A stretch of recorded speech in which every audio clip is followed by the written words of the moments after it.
ఇండియాలోనే #1 varicose veins hospital Avis vascular centre. నమస్తే, నేను Keshav. Welcome to Suman TV. ఆంధ్రప్రదేశ్లో సుగాలి ప్రీతి మృతి ఉదంతో రాజకీయ అంశంగా మారిపోతుందా?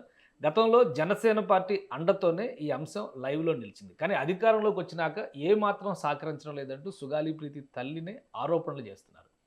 తాజాగా కూటమి ప్రభుత్వం సిబిఐ విచారణకి సన్నద్ధమైంది. ఈ కేసు నేపథ్యం ఏంటి, అసలు ఏం జరగబోతోంది విశ్లేషించే ప్రయత్నం చేద్దాం. మనతో పాటు జనసేన పార్టీ నాయకురాలు, ప్రముఖ అడ్వకేట్ రజనీ గారు ఉన్నారు. రజనీ గారు నమస్తే. నమస్తే. నమస్తే సార్. రజనీ గారు, ఏంటి ఈ కేసులో సుగాలి ప్రీతి కుటుంబాన్ని, వారి తల్లి గారిని పవన్ కళ్యాణ్ గారు మోసం చేశారా? ఏం జరిగింది? ఆమె బాహాటంగా వచ్చి అంత అండగా నిలిచినటువంటి వ్యక్తి పైన ఆరోపణలు చేయడం, ఈరోజు ప్రభుత్వం సిబిఐ విచారణకి సన్నద్ధం కావడం, సో ఎలా చూడాలి? ప్రజల్లో కూడా ఒక కన్ఫ్యూజన్ ఉంది. ఈ ఉదంతం వెనుక ఉన్నదెవరు, జరుగుతున్న దానికి కారకులు ఎవరు? సార్, ముఖ్యంగా కేశవ్ గారు, ఆవిడకి న్యాయం జరగడం లేట్ అవుతుందనేది అది వాస్తవం. అది మీకు తెలుసు. హైకోర్టులో ఒక కేసు నడిస్తేనే కొన్ని సంవత్సరాలు సుదీర్ఘ ప్రయాస అయిపోతుందన్న విషయం మనందరికీ తెలుసు. 10 సంవత్సరాలు కేసు నడుస్తూ ఈ రోజు కూడా బెయిల్లో ఉన్నటువంటి గత ముఖ్యమంత్రి గారి కేసులు మీకు తెలుసు. అంటే కోర్టు కేసులు అంటే ఇలా ఉంటాయి. ఇకపోతే సుబ్రహ్మణ్యాన్ని చంపేసినటువంటి అనంతబాబు తనే స్వయాన ఒప్పుకున్నప్పటికీ బెయిల్ మీద బయటకు వచ్చి ఈ రోజు కూడా రాష్ట్ర రాజకీయాల్లో గత ముఖ్యమంత్రి పక్కన, ఏదైతే దళితుడిని చంపేసిన అంబేద్కర్ గారి స్టాట్యూ ఓపెనింగ్ పక్కన ఉన్న దృశ్యం కూడా మీకు తెలిసిన సంగతి. అంటే కోర్టుల గురించి మీకు చెప్పడం కోసం దీని గురించి చెప్తున్నాను సార్. ఇకపోతే సుగాలి ప్రీతి తల్లి గారి బాధ ఎలా ఉంటుందంటే, అంటే ఆవిడ ఈ రోజు మీ అధినాయకుడిని విమర్శిస్తున్నారు, అధినాయకుడు మోసం చేశారు అని అంటున్నారని మీరు అంటున్నారు కాబట్టి చెప్తున్నాను. బాధలో ఉన్న తల్లి ఏం మాట్లాడుతుందో, ఏం చేస్తుందో, ఏమి శాపనార్థాలు పెడుతుందో ఆ తల్లికి కూడా తెలియదండి. ఎందుకంటే ఆ కడుపు కోత అటువంటిది. సో మనం ఈ రోజు పూజ చేసిన దేవుణ్ణే మనం ప్రశ్నిస్తాం, నిందిస్తాం, కోప్పడతాం, ఆ పూజలు చేయడం కూడా మానేస్తాం. ఇది మీ అందరికీ తెలిసింది. దయ్యాలతో పోట్లాడడం కదండి, దేవుళ్ళతోనే కదా పోట్లాడేది. తెల్లవారుజామున 4ంటికి లేచి నీకు పూజ చేస్తున్నానే. ఇప్పుడు సంవత్సరంన్నర దగ్గర అవుతుంది. ఇంతవరకు ఈ విషయంలో ఒక్క అడుగు కూడా ముందుకు పడలేదు. పవన్ కళ్యాణ్ గారు 2019, 2020, 2021 ప్రతి ఆందోళన సమయంలోనూ కూడా వాళ్ళ కుటుంబంతో అండగా నిలుస్తా ఉన్నారు. పైగా ఆమె హ్యాండిక్యాప్, దివ్యాంగురాలు అయినా కానీ పోరాటం కొనసాగిస్తున్నారు. ఇవన్నీ తెలుసు కాబట్టి ఎవరు చెప్పాల్సిన అవసరం లేదు. అధికారంలోకి వచ్చిన వెంటనే ఒక నిర్ణయం తీసుకోవడానికి కానీ, లేదా ఈ కేసుని మళ్ళీ విచారించడానికి కానీ ఎందుకు ఇంత జాప్యం జరగాల్సి వచ్చింది? దీనికి ఏమైనా స్పెసిఫిక్ రీజన్స్ ఉన్నాయా? ప్రొసీజరల్ డిలేస్ కానీ, లీగల్ ఆస్పెక్ట్లో కానీ ఏమైనా ఉన్నాయా? ఎందుకు జాప్యం జరిగింది అనేది ప్రజల్లో కూడా ఒక అనుమానం ఉంది. సార్, ఇక్కడ సిబిఐ ఎంక్వైరీ అంటే త్రూ హైకోర్టు ద్వారా వెళ్లే ప్రొసీజర్. ఏదైతే వివేకానంద రెడ్డి గారి మర్డర్ కేసు కూడా సునీతమ్మ గారు హైకోర్టును ఆశ్రయించే అక్కడి నుంచి సిబిఐకి పెట్టండి, ఇక్కడ రాష్ట్ర పోలీస్ మీద నాకు నమ్మకం లేదు, ఇక్కడ సిఐడి గాని సిట్ గాని విచారణ చెయ్యరు అంటూ ఆవిడ హైకోర్టుని ఆశ్రయిస్తూ ఎన్నో మార్లు మాతో పాటు వచ్చి హైకోర్టులో కూర్చున్నటువంటి దృశ్యం మీ అందరికీ తెలుసు. త్రూ ది హైకోర్టు ప్రొసీజర్, లేదా గవర్నమెంట్ సిఫార్సుతో హైకోర్టు నుంచి లేకపోతే సిబిఐకి వెళ్ళేటటువంటి పరిస్థితి. గతంలో ఉన్నటువంటి ముఖ్యమంత్రి గారు దీన్ని సిబిఐకి ఇంట్రడ్యూస్ చేయలేదు కాబట్టి ఆవిడ హైకోర్టుని ఆశ్రయించారు. వైసీపీ నాయకులు చెప్తారు, గతంలోనే జగన్మోహన్ రెడ్డి గారు సిబిఐకి ఇచ్చారు, కానీ ఈ కేసులో విచారణకి అవకాశాలు లేవు అనేటువంటి మాట సిబిఐ నుంచి వచ్చింది. ఆ కేసు మేము టేకప్ చేయలేమని సిబిఐ చెప్పింది కాబట్టి అప్పుడు ఆగిపోయింది. ఇప్పుడు మళ్ళీ కూటమి ప్రభుత్వం సిబిఐని తీసుకొచ్చింది పిక్చర్లోకి. అంటే ఇప్పుడు విచారిస్తుందా? విచారించడానికి అవకాశం ఉందా? సార్, ఇది కూడా వాస్తవంగా ఎంతవరకు అవకాశం ఉంటుంది అనేది తెలియదు సార్. ఎందుకంటే సిబిఐ పరిధి చాలా పెద్దది, లేకపోతే సిబిఐ రాష్ట్రానికి ఇచ్చే అవకాశాలు చాలా చిన్న. అంటే మళ్ళీ ఇది కూడా కంటిన్యూ చర్యగానే ఉంటుంది కదా. ఇప్పుడు పవన్ కళ్యాణ్ గారు న్యాయం చేస్తారనే భరోసాతోనే కదా వాళ్ళు అడుగుతున్నారు. మళ్ళీ సిబిఐ అనేది సమయాన్ని వృధా చేయడం కోసం చేసే ఒక ప్రక్రియలా మీరే అంటున్నారు. సిబిఐ ఎంతవరకు చేస్తుంది అనేది క్లారిటీ లేదు. ఇంకోటి డిఎన్ఏ రిపోర్ట్స్ మారిపోయినాయి కాబట్టి దీనిలో ఏం చేయలేమని చెప్పని రకరకాల వర్షన్స్ వినిపిస్తున్నాయి ఈ కేసులో. జనసేన పార్టీ ఇంత సీరియస్గా పర్స్యూ చేసినటువంటి కేసు పైనే ఒక అయోమయ వాతావరణం ఎందుకు నెలకొని ఉంది? సార్, ఇక్కడ సిబిఐ ఆయేషా మీరా తల్లి గారు కూడా సిబిఐని ఆశ్రయించారు. నిధులు లేవు అంటూ వెనక్కి పంపించినటువంటి పరిస్థితులు కొన్ని కేసుల్లో ఉంటుంటాయి, మీరు కూడా చూస్తుంటారు. ఏదైతే చనిపోయిన ఆడబిడ్డని ఎన్నో సంవత్సరాల తర్వాత తిరగదిప్పి తవ్వడానికి ముస్లిం ధర్మం ఒప్పుకోకపోతే అలా తవ్వించండి, నా బిడ్డ చావుకి అర్థం కావాలి అంటూ హైకోర్టును ఆశ్రయించి ఆ తల్లి ఒక కోర్టు ఆర్డర్ ద్వారా ఆ డెడ్ బాడీని తోవి సిబిఐ వారికి అప్పజెప్తే ఈ రోజుకి జరుగుతుంది. ఒకానొక టైంలో నిధులు లేవు అంటూ సిబిఐ చేతులెత్తేస్తుంది. సో ఇలా ఒక ఆడబిడ్డ కేసు తీసుకుంటే రేపటి రోజు 10 మంది ఆడబిడ్డలొచ్చి గ్యాంగ్ రేప్ చేసినారు. దీనికి కారణాలు కావాలి. దీన్ని కూడా మీరు సిబిఐకి పెట్టండి అంటే సిబిఐ చాలా ఇంపార్టెంట్ కేసులు, కీలకమైన కేసులు మాత్రమే చేయడానికి కూర్చున్నాను అని చెప్తది. మరి ఒక ఆడబిడ్డ చావు దారుణమైన అత్యాచారం కీలకమైనది కాదా? తప్పు కాదా? ఇది అన్యాయం ఇక్కడ జరగలేదంటారా? జరిగిన వారిని ఇక్కడ పోలీసులు లంచాలకి మరిగి ఆ కేసుల్ని తారుమారు చేసి డిఎన్ఏని తారుమారు చేస్తున్న నిమిత్తం ఇక్కడ పోలీసుల మీద నమ్మకం లేని కారణంగానే కదా మేము అక్కడికి ఆశ్రయించింది అంటూ రేపటి రోజు పవన్ కళ్యాణ్ గారు సిబిఐకి సంబంధించిన ఒక సిఫార్సు అన్నమాట. అంటే త్రూ రాష్ట్రం నుంచి రికమెండేషన్ లెటర్ లాంటిదండి, సిఫార్సు అన్నమాట. ఎందుకు ఈ కేసు మేము సిబిఐకి అప్పచెప్తున్నామంటే గత గవర్నమెంట్ లో తప్పు జరిగిందా, అంతకు ముందు తప్పు జరిగిందా, పోలీసులే తప్పు చేసినారా? సో ఇక్కడ పోలీసులనే వేసి ఎంక్వైరీ చేయమంటే వీరు వారు ఫ్రెండ్స్, వీరు వారు సహోదర దృక్పథంతో ఇద్దరు కుమ్మక్కైపోతే న్యాయం బయటికి రాదు. సో ఇక్కడ పోలీసులు చేసిన తప్పిదం ఇది. ఇంకొకరు చేసింది కాదు, ప్రజలు చేసింది కాదు, అవతలోడు చేసింది కాదు. అవతలోడు చేసిన తప్పిదాన్ని పోలీసులు భుజానేసుకొని కేసులు మాఫీ చేస్తున్నప్పుడు ఇక్కడ సిఐడిని ఇక్కడ సిట్టు వేసినా మాకు నమ్మదగిన పరిస్థితులు లేదు అంటూ రికమెండెడ్ లెటర్ పెట్టి అప్పుడున్నటువంటి ఎంపీలు ఎవరైతే మనకి ఇప్పుడు ఏదైతే ఢిల్లీలో పార్లమెంట్ లో ఉన్నారో ఎంపీ ఉదయ్ కుమార్ గాని, ఉదయ్ శ్రీనివాస్ గారు కానీ, బాలశౌరి గారు కానీ, వీళ్ళందరి ద్వారా అక్కడ ఉండేటటువంటి ఎంపీల ద్వారా లాంగ్ రికమెండేషన్ గురించి దాని గురించి తీవ్ర స్థాయిలో చర్చలు జరుగుతున్నాయండి. కేసు ఇవ్వడం, డబ్బులు లేవని పరిష్కారం వస్తుంది అంటారా, లేదా ఇది ఒక రాజకీయ ఎజెండాగా అవకాశం వచ్చినప్పుడల్లా వీళ్ళపైన వాళ్ళు, ఎందుకంటే 2017లో జరిగింది ఇన్సిడెంట్, 2019లో జగన్మోహన్ రెడ్డి ప్రభుత్వాన్ని ఇరుకును పెట్టారు ఉద్దేశపూరితంగాని వాళ్ళు ప్రచారం చేస్తున్నారు. ఇప్పుడు అధికారంలో ఉండి కూడా సమస్యని పరిష్కరించే ప్రయత్నం చేయట్లేదని వీళ్ళు విమర్శలు చేస్తున్నారు.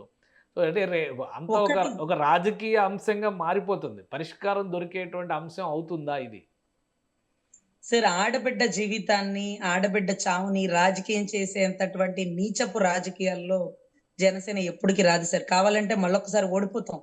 అంతేకాని ఒక ఆడబిడ్డని అడ్డం పెట్టుకొని గెలవడం, ఒక ఆడబిడ్డకి అన్యాయం జరిగినప్పుడు దాన్ని ప్రశ్నించని వారు, మీకు తెలుసు కదా కేశవ్ గారు, మహాభారతంలో అంత గొప్ప ద్రోణుడు, భీష్ముడు, కర్ణుడు ఇలాంటి వారు ద్రౌపదికి జరిగిన అన్యాయాన్ని ప్రశ్నించని కారణంగానే అంత గొప్ప కురుసభలో, కురుక్షేత్రంలో వారు చనిపోయిన కారణం అదే కదా. సో ఇక్కడ దీంట్లో పవన్ కళ్యాణ్ గారు టైం ఇవ్వట్లేదు. అధికారంలోకి వచ్చిన తర్వాత, డిప్యూటీ సీఎం అయిన తర్వాత కనీసం కలిసి మా గోడు చెప్పుకునే అవకాశం కూడా ఇవ్వట్లేదు. పవన్ కళ్యాణ్ గారు కూడా మొన్న సభలో ఆవేదన వ్యక్తం చేశారు. నేను ఇంత చేశాను, నన్నే అంటున్నారు అని ఆయన కూడా ఆవేదన వ్యక్తం చేశారు. కానీ వీళ్ళ బాధ కూడా సంవత్సరంన్నర అవుతుంది, కనీసం కలిసి మళ్ళీ మా మొర చెప్పుకునే అవకాశమే ఇవ్వట్లేదు. నిజమేనా? అసలు జనసేన పార్టీ నాయకులను కలిసే ప్రయత్నం చేశారా? అపాయింట్మెంట్ ఇవ్వలేదా? సార్, ఆవిడ పలుమార్లు హైకోర్టుకు వచ్చారట. హైకోర్టుకు వచ్చినప్పుడు పార్టీ ఆఫీస్ లో ఆయన్ని కలవడం కోసమని అక్కడ ఎమ్మెల్సీ హరిప్రసాద్ గారికి ఆయనకి చెప్పినారట. ఆయన కలిసే అవకాశం లేక ఎన్నో మార్లు వచ్చి వెళ్ళిపోయి ఆవిడ విసుగు చెంది నాకు ఇక న్యాయం దొరకదు అని బాధపడింది. కానీ న్యాయం చేసే పరిస్థితుల్లోనే ఆయన సిఐడి చీఫ్ రవిశంకర్ అయ్యర్ గారికి, హోమ్ మినిస్టర్ గారిని, వాళ్ళిద్దరిని కూర్చోబెట్టి, ఆ తల్లిని ఎదురుగా కూర్చోబెట్టి ఈ తల్లికి న్యాయం చేయండి అంటూ ఆయన సందేశం ఇచ్చారు. అదే రకంగా వారిని అభ్యర్థించారు. ఒకటి కేశవ్ గారు, ఆయన పరిధి చిన్నది. నిన్నగాక మొన్న రాజకీయంలోకి వచ్చారు. ఆయన శాఖ పంచాయతీ శాఖ. హోమ్ మినిస్టర్ గారి విషయంలోకి ప్రతిసారి మనం తలదూర్చి చెయ్యండి అనడం పద్ధతి, కానీ మీరు చేయలేదు అని ఆదేశించడం, మీరు చెయ్యాలి అని ఇంకొంచెం దృఢంగా చెప్పమంటే 10 సార్లు చెప్తారు, దాంట్లో ఇబ్బంది లేదు.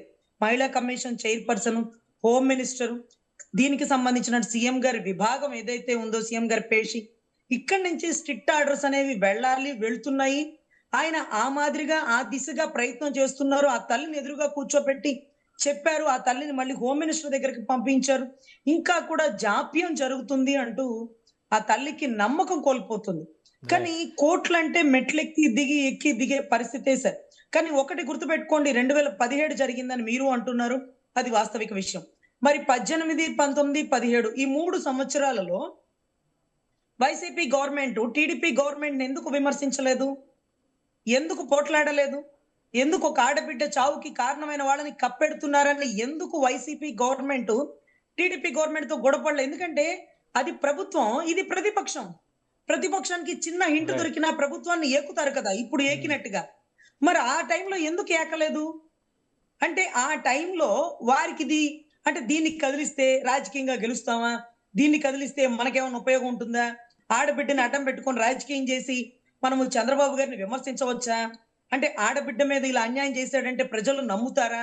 అనేటటువంటి అన్ని ఆలోచించుకొని అబ్బా ఇలాంటి రోజుకొకళ్ళు చేస్తారు, వీళ్ళ గురించి పోరాడి టైం వేస్ట్ అనుకొని నా మీద కోడికత్తి గాయం చేశారని, మా చిన్నాయని దగ్గరుండి చంపినాడని, లేకపోతే అదేదో ఒక డైమండ్ తిరుపతిలో ఒక డైమండ్ పోయింది, తిరుమల శ్రీవారిది సో అవన్నీ అంటూ రాజకీయ అది అవన్నీ ఆయన రాజకీయంగా చేసిన విమర్శలు అనుకుంటే ఇప్పుడు సుగాలి ప్రీతి ఉదంతానికి ఒక ఫుల్ స్టాప్ పెట్టేటువంటి అవకాశం ఉంటుందా? ఒక న్యాయవాదిగా, లీగల్ ఎక్స్పర్ట్గా మీరేం చెప్తారు రాజకీయాలను పక్కన పెట్టేసి చూస్తే? సరే, ఒకటి ఫస్ట్ మా అన్న యాటిట్యూడ్ గురించి చెప్తాను సార్. ఇది రాష్ట్ర ప్రజలు తెలుసుకోవాలి. తప్పు అని అనిపిస్తే ఆ తప్పుని ఎంత దూరమైనా ప్రశ్నిస్తారు, తప్పు చేసిన వ్యక్తి ఎంతటి వాడినైనా ప్రశ్నిస్తారు సార్. అదే దృష్టితో మీరు ఆలోచించండి. 2014-19తో మనం టీడీపీతో కలిసి ప్రయాణం చేసి కేవలం ఆ భూమి కలెక్ట్ చేయడానికి కొంతమంది రైతులు వ్యతిరేకిస్తే ఆ వ్యతిరేకించిన రైతుల పక్షాన నిలబడ్డాడు. కానీ అంత గొప్ప చంద్రబాబు గారిని ఎందుకు వదిలేసి వచ్చినారంటే ఇక్కడ రైతు బాధపడుతున్నాడు, రైతు భూమిని ఇవ్వడానికి ఆలోచిస్తున్నాడు. నా ప్రయాణం రైతుతో ఉండాలి, ప్రజలతో నా ప్రయాణం, ప్రశ్నతో నా ప్రయాణం, పెద్దలతో కాదు, రాజకీయ నేతలతో కాదు అంటూ ఆ 2014-19లో వైద్యులకి బయటకు వచ్చిన పరిస్థితి మీకు తెలుసు. తర్వాత ప్రభుత్వాలు మారి గద్దెనెక్కినటువంటి వైసీపీ ప్రభుత్వం వల్ల అమరావతి రైతు ఆడబిడ్డలు ఇబ్బంది పడి అన్నా అని ఒక్క మారు ప్రశ్నిస్తే, ఒక్క మారు పిలుపు సందేశిస్తే ఇమీడియట్ గా కట్టెలు తెంచుకొని కంచెలు బద్దలు కొట్టుకొని పోరాటం చేసిన ధోరణి మీరు చూస్తున్నారు. అంటే అతనికి రాజకీయం అంటే ఇలా చెయ్యాలి, ఇలా ఉండాలనేది ఆయనకి తెలీదు సార్. తన మన అనే భేదం తెలీదు. తప్పుని ఖచ్చితంగా ప్రశ్నిస్తారు. ఇప్పుడు మీరు అన్నట్టు ఒక ఆడబిడ్డ చావుని అడ్డం పెట్టుకొని గెలవాల్సినటువంటి అవసరం ఆయనకి లేదు. ఒక్కళ్ళ ఆడబిడ్డ చావుని అడ్డం పెట్టుకొని గెలవకపోతే ఓడిపోతామంటే ఓటమిని స్వాగతించేటటువంటి వ్యక్తి సార్. ఆడబిడ్డకి న్యాయం చేయాలని ఆయన సంకల్పించారు. రైట్. అదే మాదిరిగా సిబిఐకి పెట్టారు. అదే మాదిరిగా రికమెండేషన్, రిఫరెన్స్ లెటర్లు వీటికి సంబంధించిన అన్ని వెళ్తున్నాయి సార్. దానికి కారణం ఏంటంటే ఇక్కడ పోలీసులు డిఎన్ఏలు తారుమారు చేసినారు.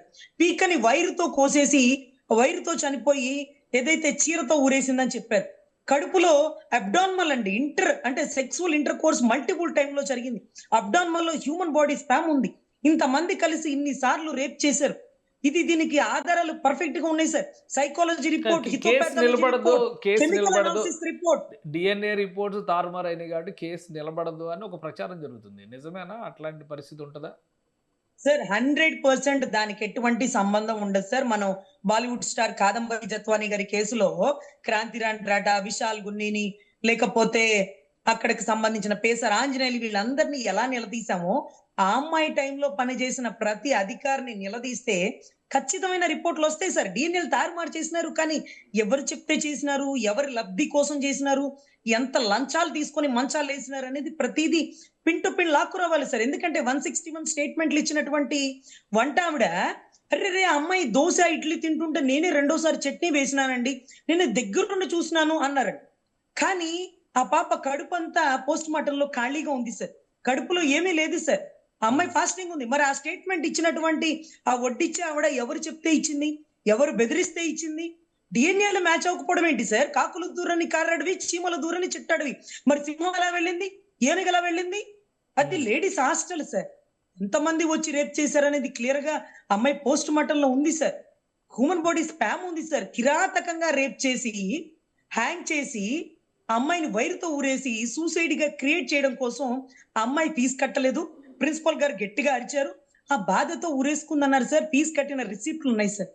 అసలు మీకు తెలుసా కేశవ్ గారు, ఇది ఇంపార్టెంట్ ఏంటంటే మనకి వకీల్ సాబ్ లో ఒక డైలాగ్ ఉంటది, సూపర్ సూపర్ సూపర్ ఉమెన్ అని ఒక డైలాగ్. అమ్మా చైనా ఫోన్ కి చట్టబడతాను రాసినవే తల్లి, మరి ఇంత పెద్ద ఘటనకి ఇది సిర్ఫ్ 2 లైన్ 2 లైన్లు ఎలా రాసినావమ్మా అని వకీల్ సాబ్ లో పవన్ కళ్యాణ్ గారు అడుగుతారు. కానీ ఇది ఒక 302 మర్డర్ సెక్షన్ కి 30 నుంచి 60 పేజీలు ఉండవలసినటువంటి ఛార్జ్ షీట్ సిర్ఫ్ 1 పేజ్ ఒక్క పేజీలో ఒకవైపే 3 పేరాలతో క్లోజ్ చేసినారు సార్. ఉమ్. ఆ ప్రబుద్ధులని జుట్టు పట్టుకొని ఈడ్చుకురావాలి సార్. అధికారులు నిజంగా ఒక ఆడబిడ్డ చావుని వెలకట్టి అంగట్లో సరుకులాగా కొనుక్కొని తిన్నటువంటి వాళ్ళు కర్మ రిటర్న్స్ 7 ఏళ్లకి ఏళ్ళనాటి చనిపోతుంది అంటారు చూడండి. ఆ అమ్మాయి చనిపోయి 8వ ఏడండి. మొన్న కూడా ఆవిడ వీల్ చైర్ ర్యాలీ అన్నది నా కూతురు చనిపోయి 8వ ఏడు వస్తుంది, ఇంకా న్యాయం దొరకట్లేదు, ఇంకా న్యాయం జరగట్లేదు అంటూ ఆ తల్లి ఆవేదన సార్. సార్ మనకు ఒక బిడ్డ పోతే ఇంకొక బిడ్డ ఉంది కదా, ఆ బిడ్డలో ఈ బిడ్డను చూసుకొని బతికేయమ్మా అంటే ఒక మగపిల్లోడు ఉన్నాడు, ఇంకొక ఆడపిల్ల ఉంది. అయినా సరే ఈ చనిపోయిన ఆడబిడ్డ కోసం అవిటి తల్లి ఢిల్లీ దాకా పోతుంది సార్. ఈడ్చుకుని కరెక్ట్. కాళ్ళు అప్పుడు ఈడ్చుకుని జరిగినప్పుడు పోతుంది సార్. ఇన్సిడెంట్ జరిగినప్పుడు చంద్రబాబు నాయుడు గారి ప్రభుత్వమే ఉంది. సో అప్పుడు ఎవరైతే ఈ తప్పులో భాగస్వాములు అయ్యారో ఈ అధికారులను కాపాడేటువంటి ప్రయత్నంలో భాగంగానే ఇప్పుడు జాప్యం జరుగుతుంది అంటే మీరేం చెప్తారు? ఇంత డేటా చెప్పారు కదా మీరు, అసలు రికార్డ్ ఎలా ఉంది, ఎవిడెన్సెస్ ఏంటి, ఛార్జ్ షీట్ ఏంటి, ఇవన్నీ చెప్పారు కదా. సో ఇది మళ్ళీ ప్రభుత్వానికి ఒక సమస్యను తెస్తుందనేటువంటి ఉద్దేశంతోనే జాప్యం చేస్తున్నారంటే ఏం చెప్తారు మీరు? సరే ఇక్కడ నిన్నటి రోజు హోమ్ మినిస్టర్ గారు కూడా ఇచ్చింది, తప్పు చేసిన వారు ఎవరైనా ఎంతటి వారైనా శిక్ష తప్పదు. సిఐడి వారు కళాఖండిగా ఎంక్వైరీ చేస్తున్నారు, ఇక్కడ ఎవరిని ఉపేక్షించమని. మరి మీరు చెప్తున్నారు గత గవర్నమెంట్ లో జరిగిన తప్పని. నిన్న మొన్న మీరు చూడండి, శ్రీకాంత్ కి పెరల్లో బెయిల్ వచ్చేసింది. హోమ్ మినిస్టర్ గారికి ఈ విషయం పూర్తిగా కూడా అతను ఎలాంటి వాడో కూడా పూర్తిగా ఆవిడకి తెలియదు. ఎవరో ఒకరు ఏదో ఒక రిఫరెన్స్ తీసుకొస్తారు, సిఫార్సు చేస్తారు. పాపం వీళ్ళకుండే హడావుల్లో ఇతను మంచివాడేనమ్మా, ఇతను ఇంకొకడమ్మా, ఎమ్మెల్యే రికమెండేషన్ అంటేనే పెరల్లో బెయిల్ కి సంతకాలు పెడతారు సార్. అంటే మీరు అంటున్న ప్రభుత్వానికి కూడా తెలియకుండా, తెలియనివ్వకుండా, చెయ్యకుండా ఏదైతే ముద్దాయిలు అధికారులు ఇద్దరు కొల్యూటెడ్ అయిపోయి ఈ గవర్నమెంట్ ను కూడా తప్పుదోవ పట్టించి ఉండవచ్చు కదా. ఈ రోజు మనం ఒకరి మీద నింద వేయడం చాలా తేలిక, కానీ ఈ రోజు వారు నిరూపించి ముద్దాయిలకు శిక్ష వేస్తానన్నప్పుడు మనం దానికి సహకరించాల్సినటువంటి బాధ్యత. ఎవరు తప్పో ఎవరు ఒప్పో సిబిఐ వస్తే ఏరి పక్కన పడేదా అండి? సో ఇంకా అసలు నిష్పక్షపాతంగా వివేకానంద రెడ్డి గారు విచారణ మర్డర్ జరుగుతుంది అంటారు, ఇంకా నిష్పక్షపాతంగా విచారణ జరుగుతుంది అంటారు. సార్ సిబిఐ ఎంటర్ అయితే తప్పు మీరు చేసినా నేను చేసినా జుట్టు పట్టుకొని ఈడ్చుకుని వెళ్ళిపోతారు సార్. సిబిఐ రామ్ సింగ్ గారు ఎలా చేసినారో చూసినారు కదా. అవినాష్ రెడ్డి గారి తల్లిని, అవినాష్ రెడ్డి గారి తండ్రిని, వాళ్ళకి సంబంధించిన వారిని వీళ్ళందరినీ ఎంక్వైరీ చేసి అంతఃపురంలో ఆ 4 కథనం తీసినారు కదా. సో సిబిఐ అంటే నిష్పక్షపాతంగా ఉంటుంది. వాళ్ళకి రాష్ట్రంలో ముఖ్యమంత్రి వాళ్ళకి లెక్క కూడా లేదు సార్. వాళ్ళ పని వాళ్ళు చేసుకుని వెళ్ళిపోతారు. అటువంటి సిబిఐ ఆంధ్రాలోకి ప్రవేశించినప్పుడు ఇక్కడ రాష్ట్ర పోలీస్ వారు వీరికి సహకరిస్తూ ఆ తల్లికి జరిగిన అన్యాయానికి న్యాయం చేసే పరిస్థితుల్లో ఖచ్చితంగా ఉంటారు సార్. దీనికి మా అన్న నిలబడతారు. మీరు ఇంకొకటి అన్నారు, ఆవిడ మిమ్మల్ని నిందిస్తున్నారు కదా అని. అసలు మహాకురుక్షేత్రంలో కౌరవుల్ని కోల్పోయినటువంటి గాంధారి కూడా తన బిడ్డల్ని కోల్పోయిన బాధలో శ్రీకృష్ణుడిని నిందించి శ్రీకృష్ణుడికే శాపం పెట్టిందండి.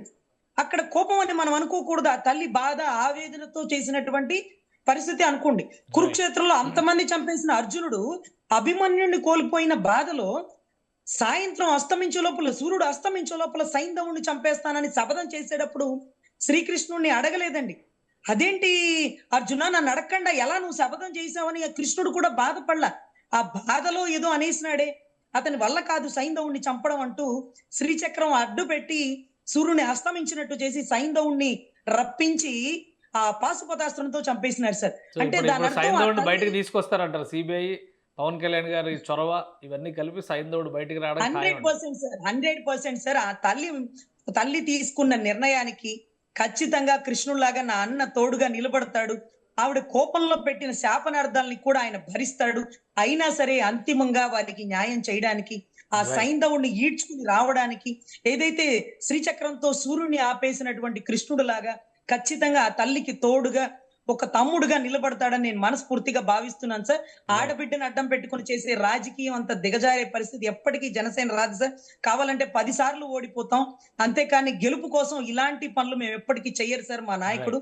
దాంట్లో మాత్రం మాకు దృఢమైన నమ్మకం ఉంది sir. Right. Thank you Rajini garu విశ్లేషణ అందించినందుకు. ఇది సుగాలి ప్రీతి మరణానికి సంబంధించినటువంటి అంశంలో అనేక ఆధారాలు ఉన్నాయి. డిఎన్ఏ రిపోర్ట్స్ తారుమారు అయినంత మాత్రాన దోషులు తప్పించుకోలేరని రజనీ గారు చెప్తున్నారు. ఇక పవన్ కళ్యాణ్ గారు ఈ విషయంలో సుగాలి ప్రీతి కుటుంబానికి అండగా నిలుస్తారు, శ్రీకృష్ణుడిలాగా పాత్ర పోషించి మరి దోషుల్ని బయటికి తీసుకొస్తారని ఘంటాపదంగా చెప్తున్నారు. ఇది స్పెషల్ డిస్కషన్. Keep watching.